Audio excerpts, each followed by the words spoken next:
चालक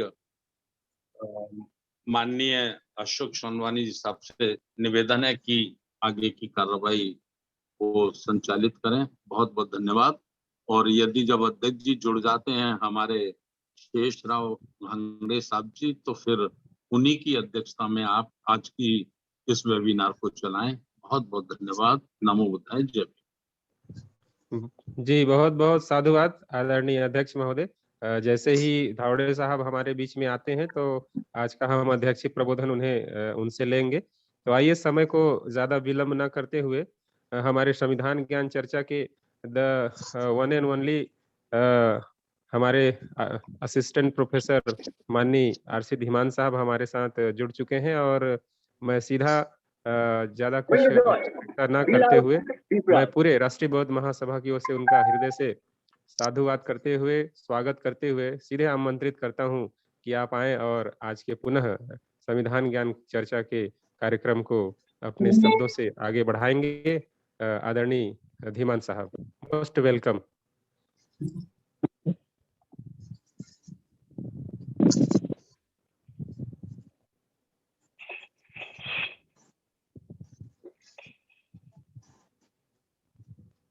आवाज जा रही है सर?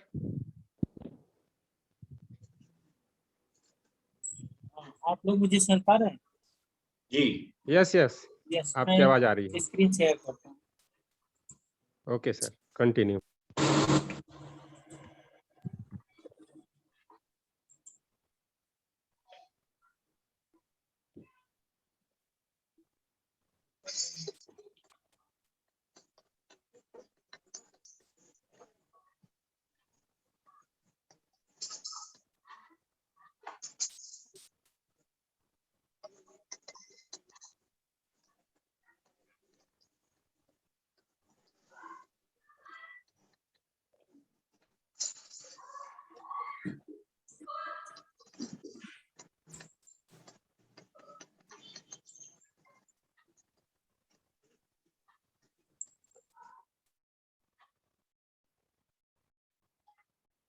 माइक एडमिट कर लीजिए सर।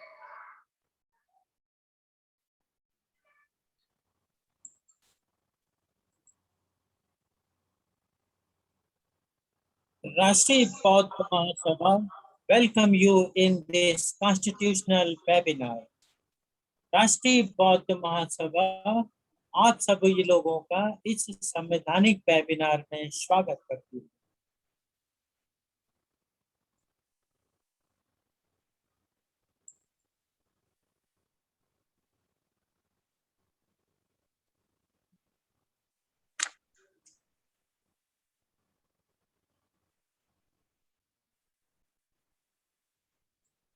यह डिक्लेरेशन है। इस डिक्लेरेशन को भारत के समस्त नागरिकों के समक्ष मैं प्रस्तुत कर रहा हूँ।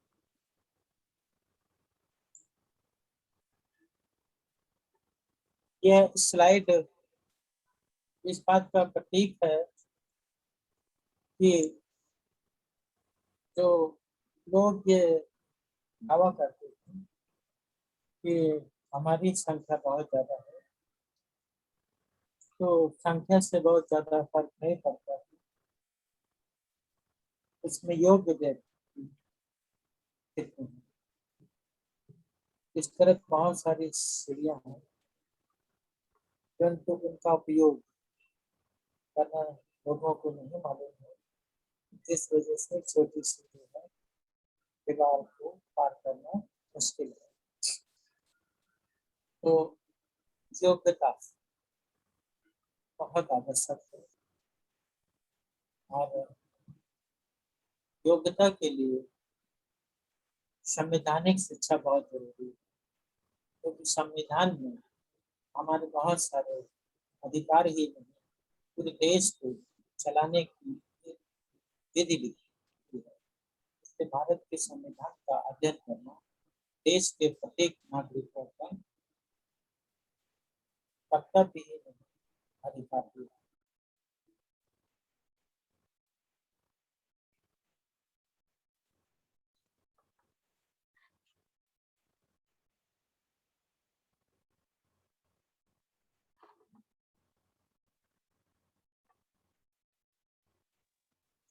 So I was telling you the राष्ट्रीय बौद्ध महासभा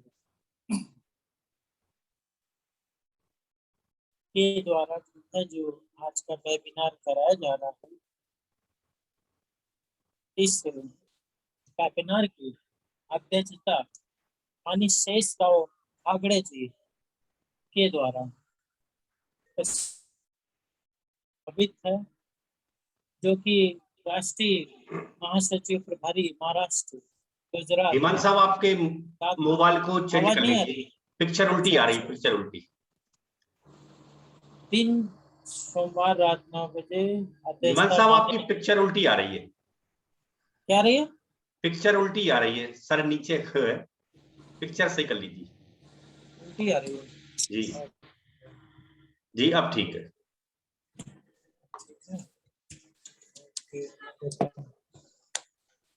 अब सही है। Okay, thank you.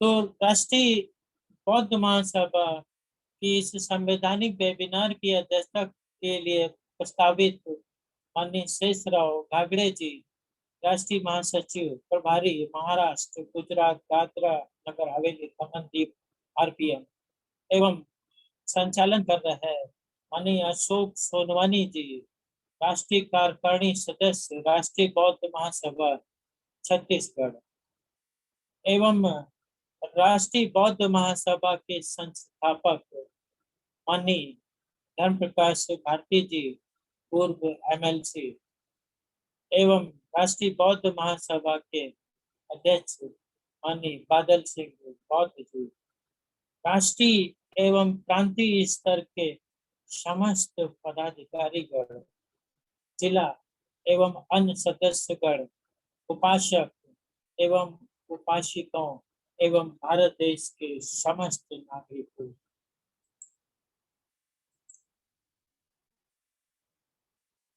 के लिए संविधान का अध्ययन करना बहुत जरूरी है और राष्ट्र की एकता और अखंडता को सुनिश्चित करने के लिए ये जरूरी है कि हम भारत देश के अंदर से जातियों को समाप्त करें। और डॉक्टर B.R. अम्बेडकर ने यह बात सही कही है कि द कास्ट और एंटी नेशंस, जातियां जो है राष्ट्र विरोधी होती है और भारत देश के अंदर 6,743 जातियां में विभाजित जो मनुष्य है, तो इसका मतलब ये हुआ कि इतनी सारी जातियां राष्ट्र विरोधी होती हैं। इन जातियों को समाप्त करके जातिहीन वर्ग विहीन मानव समाज की स्थापना करके ही भारत में राष्ट्रीय एकता और अखंडता, बंधुता, समता, स्वतंत्रता को सुनिश्चित किया जा सकता है।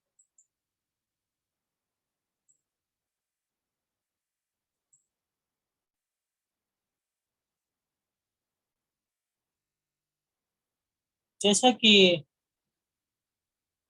एग्जीक्यूटिव यानी कार्यपालिका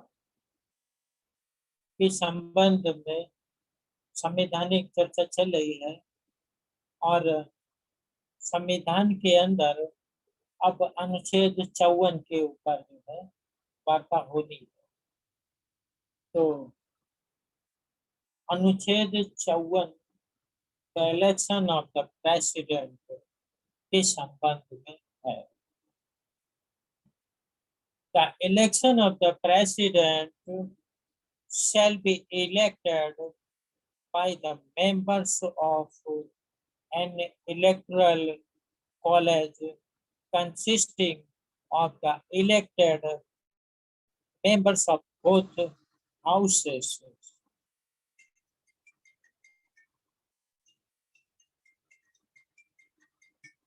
Legislative and states.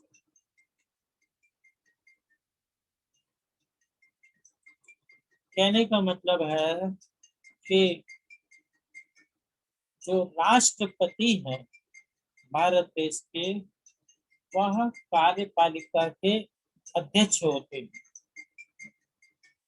राष्ट्रपति के संबंध में हमारे देश के लोग जानते हैं कि वो कार्यपालिका के अध्यक्ष होते हैं और उनका भी चुनाव होता है, क्योंकि लोकतंत्र में जो भी पदाधिकारी होते हैं, एग्जीक्यूटिव में चीफ राष्ट्रपति या लेजिस्लेटिव में, इन सबका इलेक्शन के द्वारा जो है चुनाव करके भेजा जाता है।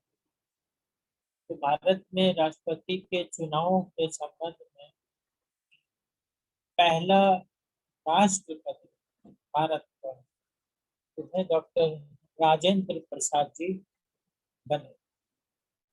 और भारत के अंदर जो है डॉक्टर राजेंद्र प्रसाद जी 2 बार राष्ट्रपति बने। दूसरी महत्वपूर्ण बात यह है राष्ट्रपति के संबंध में कि प्रतिभा पाटिल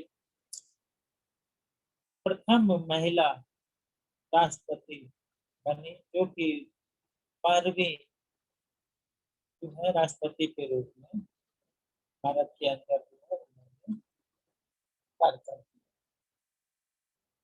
वर्तमान राष्ट्रपति 25 जुलाई 2004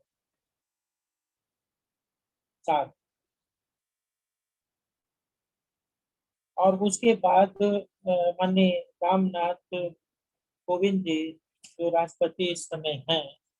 और आप सब लोग जानते हैं कि राष्ट्रपति की जो सैलरी होती है वह 5 लाख रुपए करीब महीना होती है और इनका कार्यकाल भी 5 साल के लिए होता है। अब ये राष्ट्रपति बनते कैसे हैं? तो राष्ट्रपति का चुनाव भारत के संविधान के अंदर दिया गया है। राष्ट्रपति का निर्वाचन ऐसे निर्वाचक गण के सदस्य करेंगे जिसमें संसद के दोनों सदनों के निर्वाचित सदस्य और राज्यों की विधानसभाओं के निर्वाचित सदस्य होंगे। यानी कि जो राष्ट्रपति का चुनाव है वह चुनाव एक निर्वाचक गण द्वारा होगा और वह निर्वाचक गण कौन होंगे? वो होंगे संसद के दोनों सदनों के निर्वाचित सदस्य। संसद से आशय क्या है? संसद में संसद 2 सदनों का जो है प्रतिनिधित्व करता है, एक लोकसभा और दूसरा राज्यसभा। लोकसभा में जो निर्वाचित सदस्य होते हैं वह सीधे जनता के द्वारा चुने हुए होते हैं और राज्यसभा में चुने हुए प्रतिनिधियों के द्वारा चुने हुए सदस्य वहां पहुंचते हैं।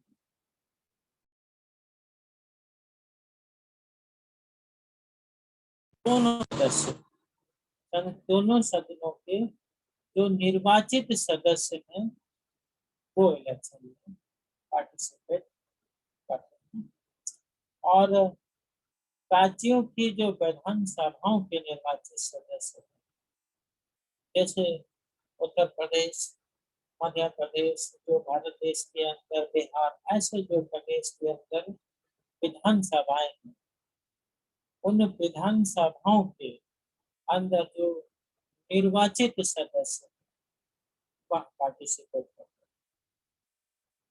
तो यहाँ पर जो समझने वाली चीज है वह ये है कि elected members of the parliament और असेंबली, चुने हुए जो है निर्वाचित सदस्य वो ही जो है इसमें शामिल किया जाता है।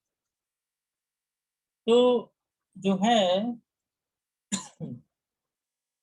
इसका मतलब ये निकल के आता है कि जो सदस्य निर्वाचित नहीं है वह इलेक्शन में पार्टिसिपेट नहीं करेगा।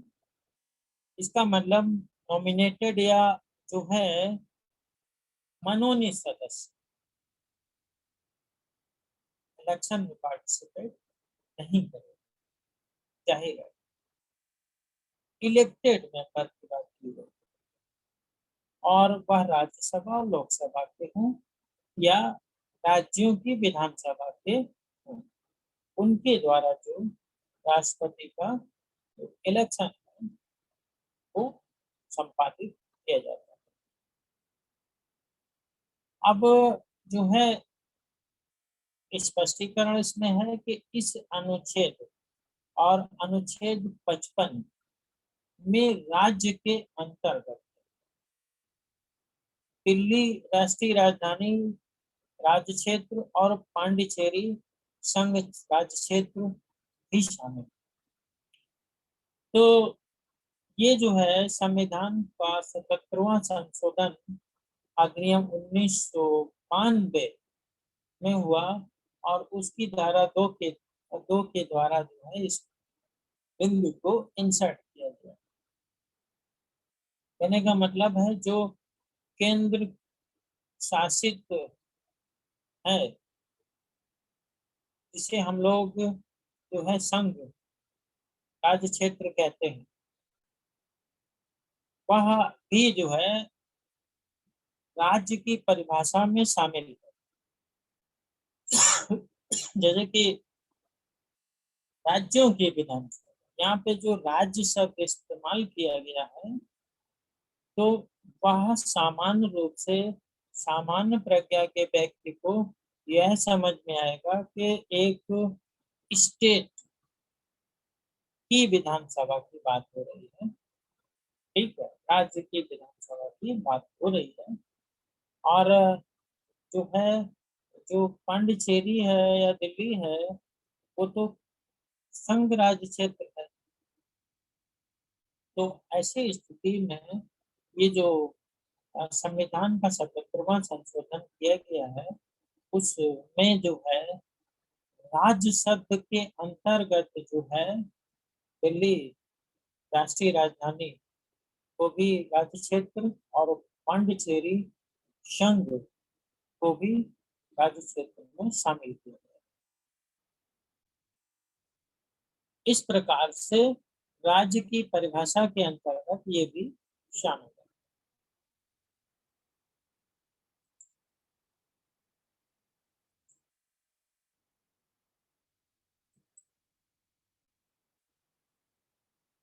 आर्टिकल 55 इसमें इलेक्शन की रीति बताई गई है। उसमें आर्टिकल 54 में ये बताया गया कि इलेक्शन में कौन लोग भाग लें। जैसे कि लोकसभा के जो इलेक्शन होते हैं उसमें सिटीजन्स ऑफ इंडिया भाग लेते हैं जिनके पास जो है वोटर आई डी होता है और वो लोग जो है वोट देते हैं और वो उनके वोटों से मेंबर्स ऑफ द पार्लियामेंट जो है जीत करके वहां पहुंचते हैं। जीतने का मतलब निर्वाचित होता है। परंतु राष्ट्रपति के इलेक्शन के संबंध में दो विचार थे। पहला यह है कि यह प्रत्यक्ष रूप से जनता के द्वारा इलेक्टेड किया जाए। जनता के द्वारा जो है जिस तरीके से मेंबर ऑफ पार्लियामेंट इलेक्शन के माध्यम से जाते हैं, विधानसभा में एमएलए इलेक्शन के माध्यम से जाते हैं, उसी तरह से राष्ट्रपति को भी डायरेक्ट इलेक्शन यानी पब्लिक के द्वारा वोटों से जो है इलेक्टेड करा करके वहां भेजा जाए। एक विचार ये था। डॉक्टर बी आर अम्बेडकर इस बात के का समर्थन करते थे कि जो इलेक्शन है उसमें राष्ट्रपति का इलेक्शन डायरेक्ट होना चाहिए, पब्लिक के द्वारा होना चाहिए।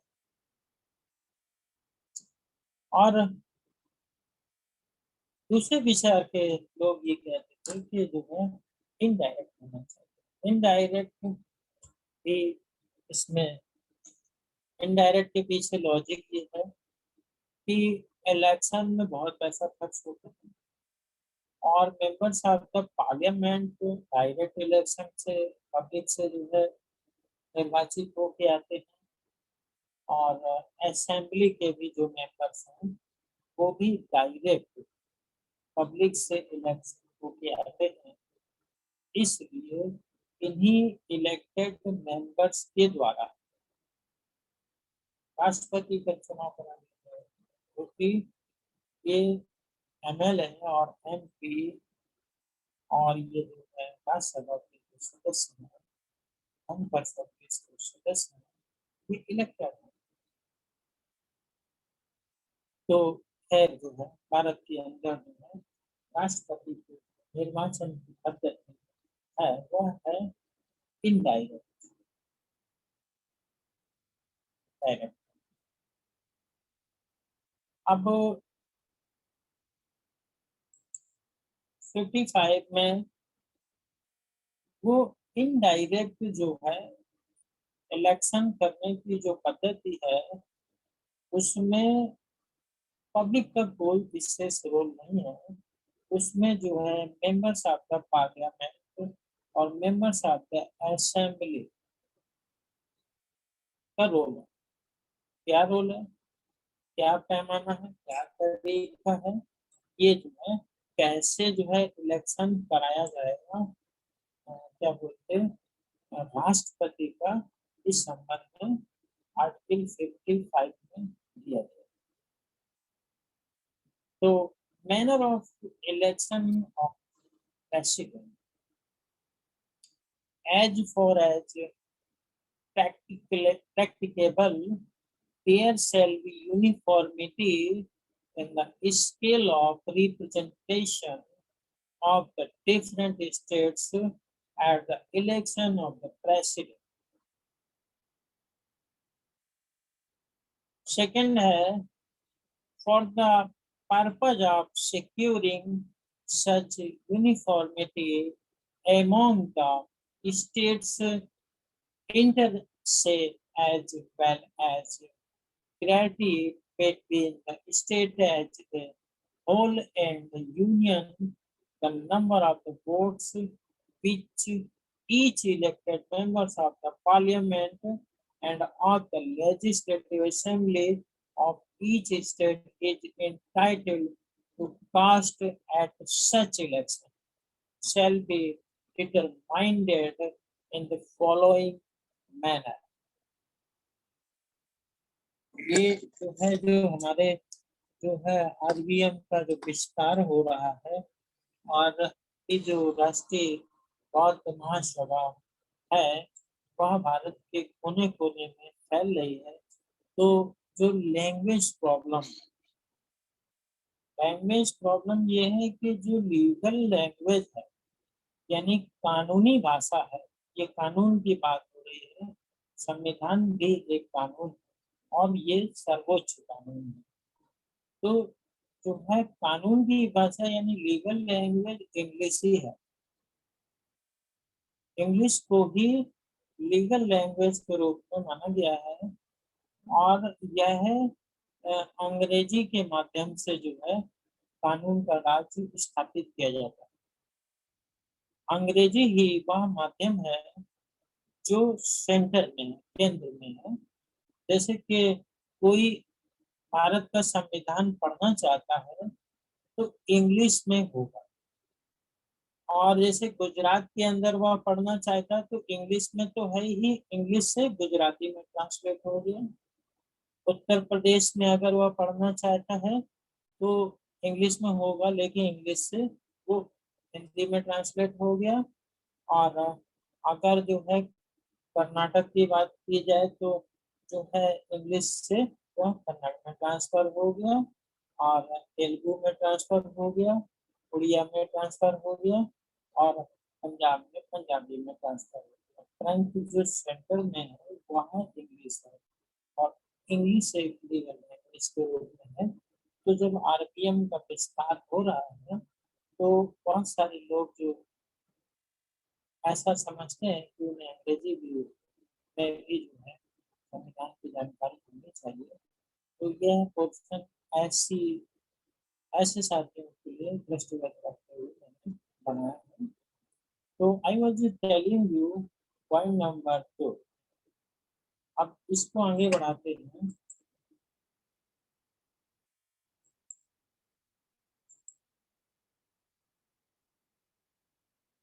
पॉइंट नंबर 2 के अंदर जो है एक पॉइंट है ए, every elected member of the legislative assembly of a state shall have as many votes as there are multiple of 1000 in the quotient obtained by dividing the population of the state by the total number of the elected members of the assembly. Point number 2 भी है, if after taking the said multiple of 1000 the remainder is not less than 500, then the vote of each member referred to in subclause A shall be further increased by 1.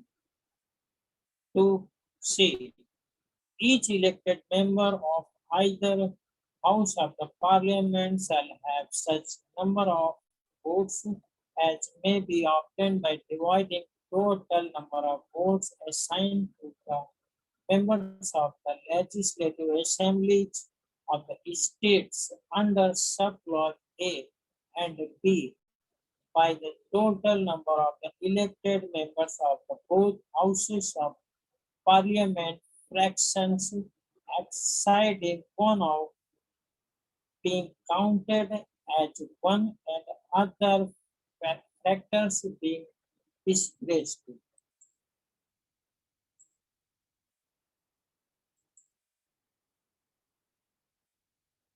अब ये जो English में बातें बताई उसको हिंदी में पढ़ते हैं। तो ये पॉइंट तो हो गया है। अब इस पॉइंट पर बाद में बात करते हैं।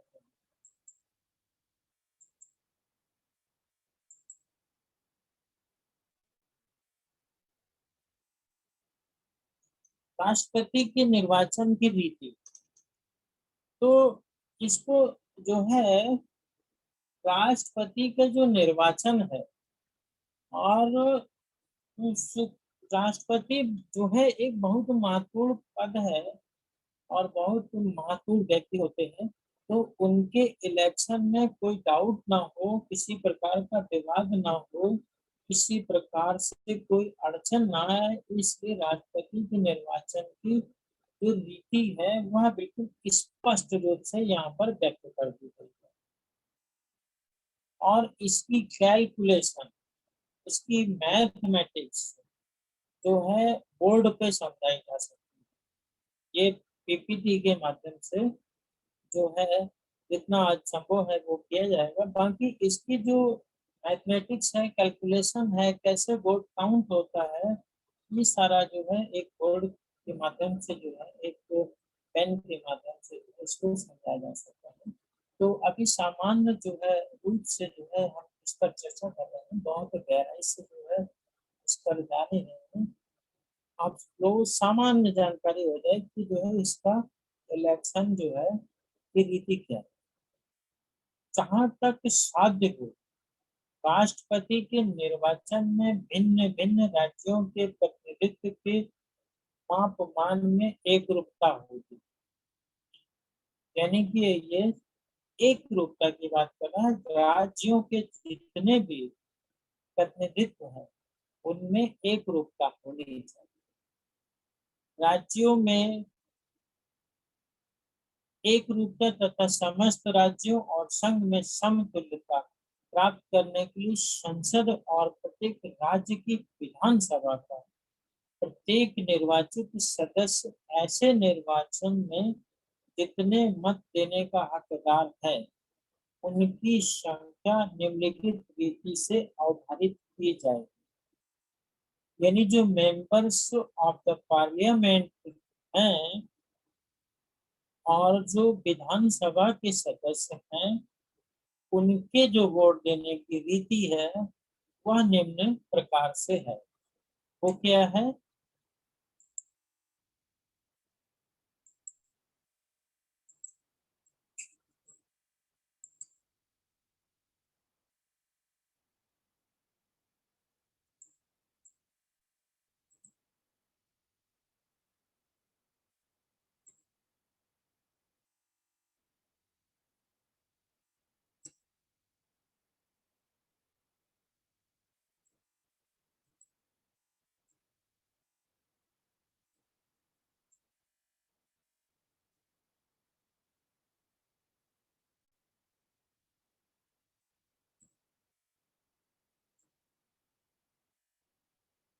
तो एक मिनट, कुछ वायरस की समस्या है।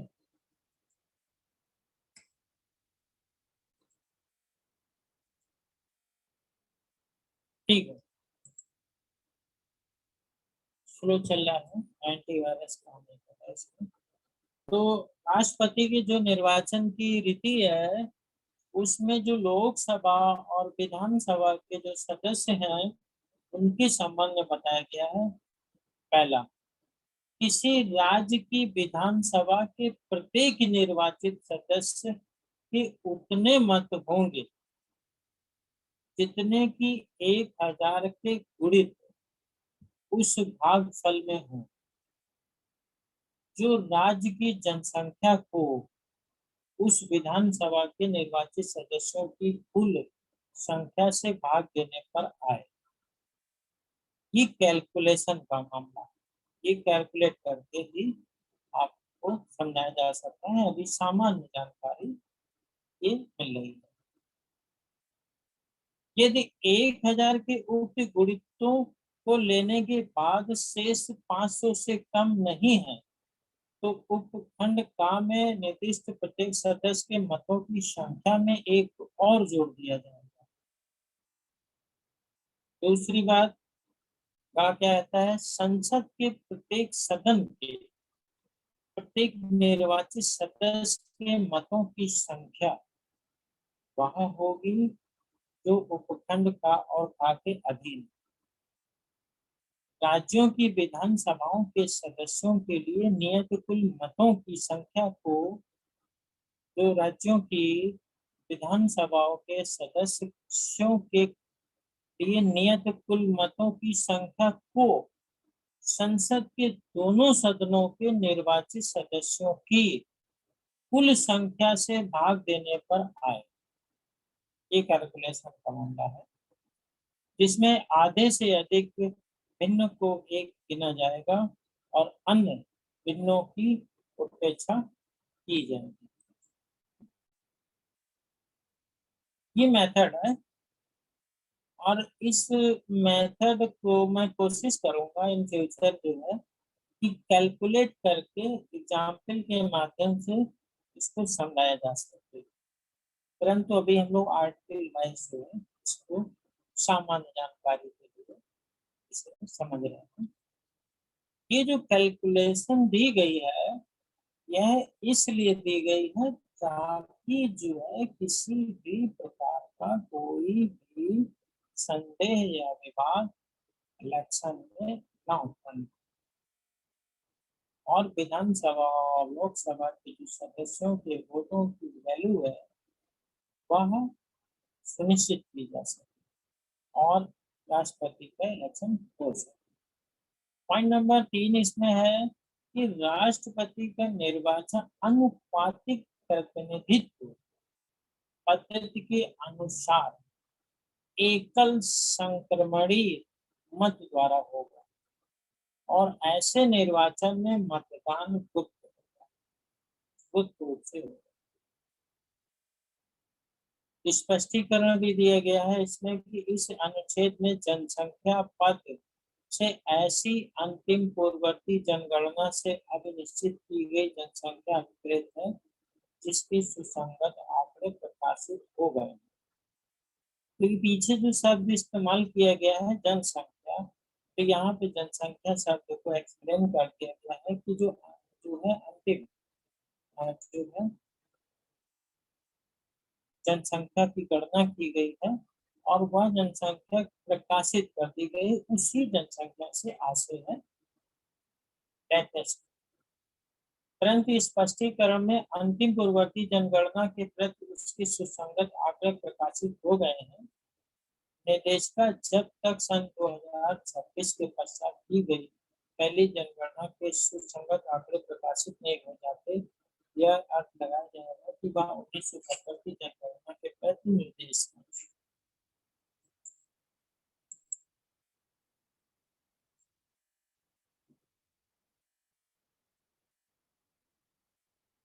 इस प्रकार से ये जो है इलेक्शन का एक प्रोसेस था जो आपके समझ से जो है सामान्य रूप से रखा गया है। और इलेक्शन जो राष्ट्रपति के इलेक्शन की जो कैलकुलेशन है वह जो है उसके लिए बोर्ड पर जो है सिस्टमैटिक से करीब 1-1.5 घंटे में उसको बना करके पूरा सिस्टमैटिक से समझाया जा सकता है।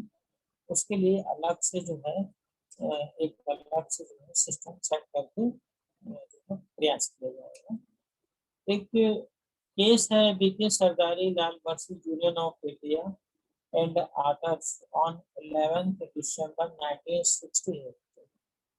उसमें ये कहा गया है कि जो supreme court held that by the constitution the executive power of the union is conferred upon the president and it is an exercise of that executive power। यानी कि जो माननीय सुप्रीम कोर्ट के अंदर जो है इस केस में यह निर्णय दिया गया है कि कार्यपालिका की जो शक्ति है वह राष्ट्रपति में नहीं और राष्ट्रपति के द्वारा वह शक्तियों का प्रयोग किया जाएगा, ये क्लियर कर दिया गया है।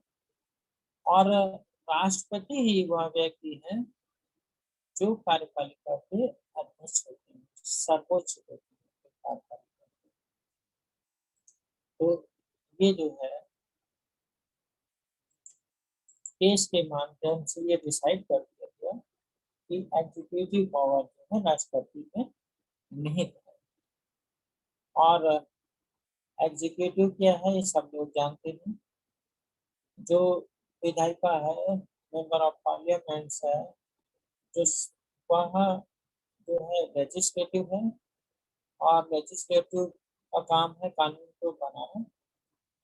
अब जब एक कैबिनेट बन जाती है, मंत्रिमंडल बन जाता है, तो वह मंत्रिमंडल जो है एग्जीक्यूटिव हो जाता है, वह कार्यपालिका हो जाता है। लेजिस्लेटिव से निकल का हिस्सा होते हुए भी वह कार्यपालिका बन जाता है और वह कार्यपालिका का प्रेसिडेंट जो है चीफ होता है। इसलिए राष्ट्रपति के माध्यम से सारे काम भी सरकार होती है वह करती है, चाहे वह कौन चाहे उनकी पूरी मंत्रिमंडल हो, वह पूरी की पूरी जो है राष्ट्रपति के नाम से जो है क्योंकि वह चीफ है। और इसीलिए जो है आप देखेंगे कि जो भी कानून बनता है अब बनता है वह वो पार्लियामेंट के अंदर जो है पास होने के बाद राष्ट्रपति के पास जो है जाता है और वहां से जब वह उसको एग्जीक्यूट करते हैं, वहां से वह हस्ताक्षर करते हैं, एग्जीक्यूट करते हैं, वहां से लागू कानून बन जाता है। जब तक राष्ट्रपति के द्वारा नहीं किया जाता है तब तक वह नहीं। इस तरीके से राष्ट्रपति की जो वह लोग उस पर चर्चा कर चुके हैं और यहीं से मैं अपनी बात को समाप्त करता हूँ।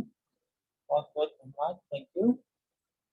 जो है नेक्स्ट हम इस पर विशेष चर्चा के लिए कैलकुलेशन के माध्यम से पेश किए जाएंगे। बहुत बहुत साधुवाद रिस्पेक्टेड धीमान साहब, आपके द्वारा आज आर्टिकल 54 एंड 55 पर राष्ट्रपति का चुनाव कैसे होता है, ना उनकी क्या रीति है, इन सभी महत्वपूर्ण बिंदुओं पर आपके शब्दों से बहुत ही हम गर्वान्वित हुए और समझने सीखने का काम किए। बहुत बहुत इसके लिए मंगल कामना आपको। आप हमेशा इसी तरह से स्वस्थ रहते हुए वे बाकी से हमें शिक्षा देते रहे। तो पूरे आरबीएम की टीम की ओर से आपको गाढ़ा गाढ़ा साधुवाद, धन्यवाद। जय भीम, नमो बुद्धाय। आइए हम लोग अब आज के कार्यक्रम को अंतिम की ओर ले जाएंगे।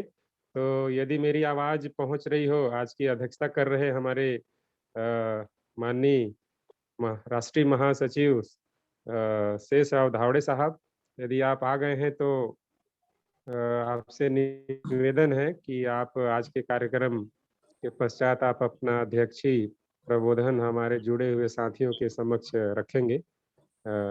माननीय शेषराव धावड़े साहब। जी जी जी, मैं आया हूँ, जुड़ा हूँ मैं। ओके ओके, वेलकम है, बहुत बहुत आपका स्वागत है, अभिनंदन है। आप अपनी बातें कैसे रखें। जुड़ा हूँ, और 10 मिनट में जो लेट हुआ, जी जी नेटवर्क नहीं हो रहा था कनेक्ट, तो मैं कोशिश कर रहा था, लेकिन फिर 10 मिनट के बाद जुड़ गया, तो मेरा चलो अच्छा हुआ। जी जी जी चलो ठीक है, देर आए दुरुस्त आए, फिर कम से कम जुड़ तो गए। हाँ, आज पहले प्रथम मैं सभी महापुरुषों को नमन करते हुए आज मुझे बाबा साहब के संविधान के उपलक्ष्य में मुझे ये मौका मिला कि मैं आज की अध्यक्षता करूं, तो मैं अपने आप को बड़ा धन्य समझता हूं। तद्वत मैंने सभी महापुरुषों को नमन करते हुए और आज के इस संविधान चर्चा में हमारे आरसी धीमान साहब बखूबी से आर्टिकल 54 एंड आर्टिकल 55 का बखान किया है, और उनका एक एक वर्ड, जो election of the president and manner of election of president, ये दोनों बातें दोनों आर्टिकल के माध्यम से स्पष्ट रूप से हिंदी और अंग्रेजी में सारे लोगों को समझ में आए, इस तरीके से उन्होंने अपना बखान किया है। और मैं ऐसा समझता हूँ कि आर्टिकल 54 और आर्टिकल 55 ये काफी लोगों को समझ में आया होगा। उन्होंने अपने वक्तव्य में कहा है कि महिला प्रेसिडेंट वो महाराष्ट्र की थी, प्रतिभा पाटिल, और वो भी विदर्भ के अमरावती जिले की थी। तो उनको भी बाबा साहब की वजह से, बाबा साहब की संविधान की वजह से उनको इतने बड़े ओहदे पर जाके बैठने का मौका मिला। लेकिन अपना दुर्दैव यह है कि वो समझ नहीं पा रहे आज तक कि मुझे मौका किसकी वजह से मिला। आज अगर ये बात, ये 50 साल पहले, ये बात आज जो हम आरबीएम के माध्यम से लोगों तक पहुंचा रहे हैं, ये बात हमारे पहले आए हुए जितने भी नेता हुए हैं पूरे देश के अंदर, जितने नेता हुए हैं, जो अपने आप को या समाज उनको समझता है कि बड़ा समाज के लायक नेता है, या समाज में इससे कोई परिवर्तन होता है, तो ऐसे पढ़े लिखे नेताओं ने अगर ये बात को उसी समय रखा गया होता, तो शायद आज हमें ये प्रोग्राम लेने का कोई औचित्य नहीं होता। लेकिन ये बात नहीं हुई, ये हमारे आज आरबीएम के माध्यम से समझ में आया, और हमारे प्रेसिडेंट संस्थापक अध्यक्ष जी माननीय धर्म प्रकाश भारती जी, इन्होंने ये सोचा कि क्यों ना हम संविधान के ऊपर चर्चा करें ताकि जन जन तक ये बातें समझ में आ जाए कि संविधान इज व्हाट, संविधान का मतलब क्या है। भाई संविधान बाबा साहब ने लिखा, इतने सारे लोगों को मालूम है जो लॉ के स्टूडेंट है या लॉ पढ़ रहे हैं या लॉ पढ़ चुके हैं, उन लोगों को तो समझ में आता है कि भाई संविधान मीन्स व्हाट, संविधान की क्या मतलब है, संविधान से क्या होता है, विधायिका, कार्यपालिका, ये जो सारी बातें हैं उन लोगों को समझ में आ गई।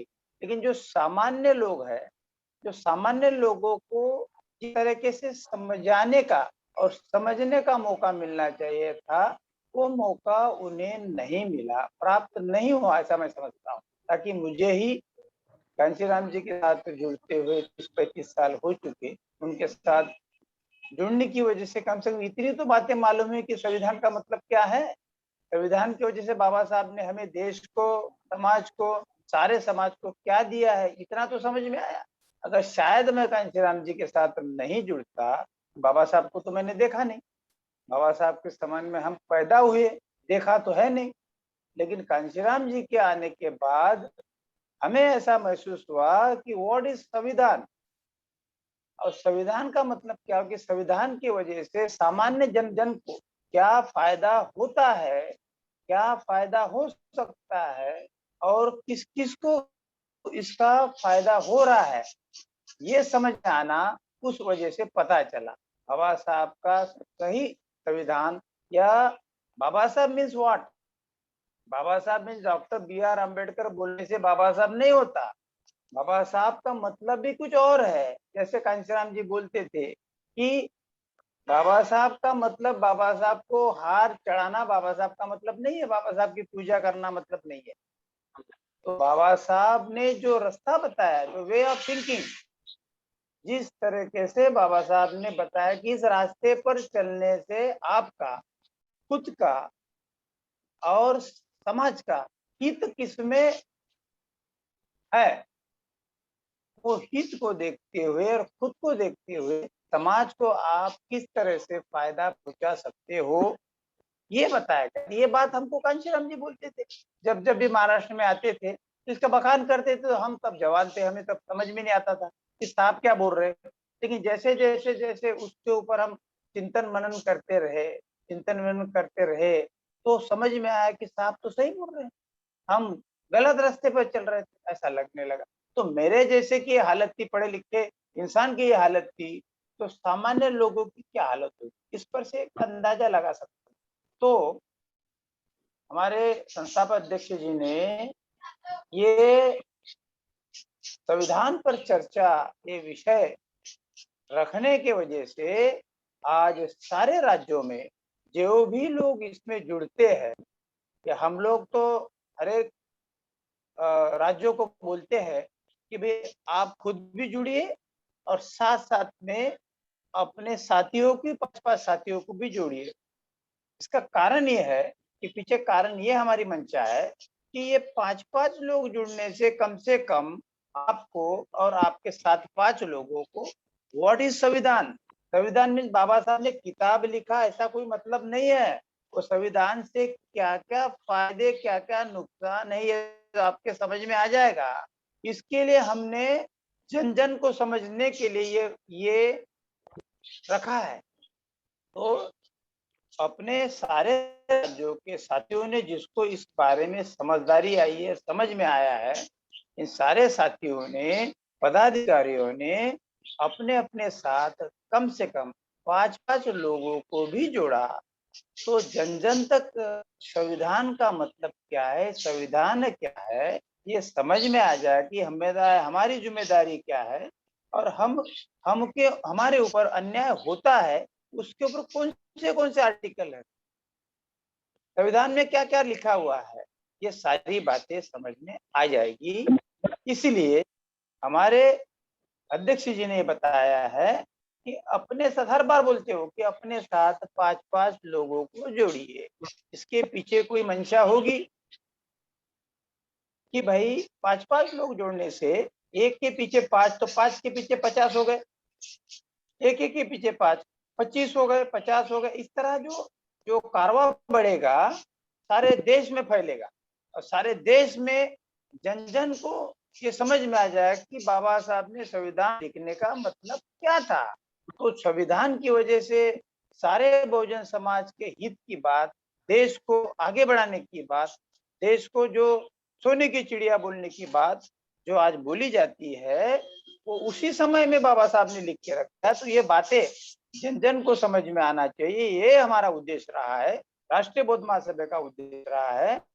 इसलिए हम तो धन्यवाद समझते हैं आरसी धीमान साहब को, धन्यवाद देते हैं हमारी तरफ से, हमारे राष्ट्रीय बौद्ध महासभा की तरफ से धन्यवाद देते हैं कि वो अपना समय, अपने खुद के समय से समय निकाल के हमें 1 घंटा कम से कम वो बखूबी वो अंग्रेजी और हिंदी में, हमारे महाराष्ट्र के लोग तो सारे होशियार ही है, तो मैं उनके लिए ज्यादा बोलना नहीं चाहता। अंग्रेजी भी समझते, हिंदी भी समझते, मराठी भी समझते।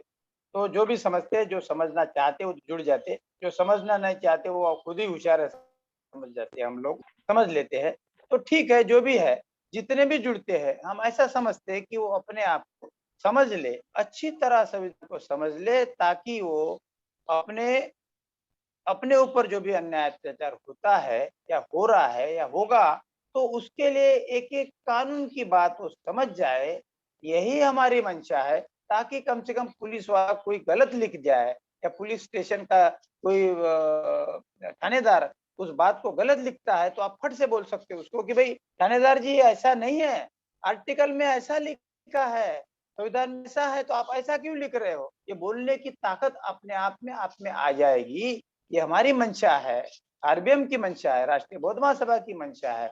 इसलिए हम इसको हमने हर सोमवार के दिन सारे जन जन को पहुंचाने के लिए अपने सदस्यों को हम विनती करते हैं कि आपके साथ 5-5 लोगों को जोड़ा जाए। ये अध्यक्ष भी बोलते, हम सदस्य भी बोलते, सारे राज्यों के सदस्यों को विनती भी करते हैं। अब जितने जुड़ते हैं या जो बोलते हैं नहीं बोलते मुझे मालूम नहीं, लेकिन बोलना चाहिए। मैं सारे राज्यों के सदस्यों को विनती करता हूँ कि ये इतना बड़ा कार्य राष्ट्रीय बौद्ध महासभा कर रही है, इसका अच्छे से फायदा सारे जन जन को होना चाहिए, यही हमारी मंशा है। तो आर्टिकल 54 एंड आर्टिकल 55 इनके बारे में उन्होंने राष्ट्रपति का चुनाव कैसे होगा, राष्ट्रपति मीन्स क्या है, बस अपन समझते, सारे लोग समझते हाँ भाई हमारे देश का एक राष्ट्रपति भी होता है। राष्ट्रपति होता है मतलब क्या है, उसके अधिकार क्या है, राष्ट्रपति क्या करता है, राष्ट्रपति क्या करना चाहता है। अभी बंबई में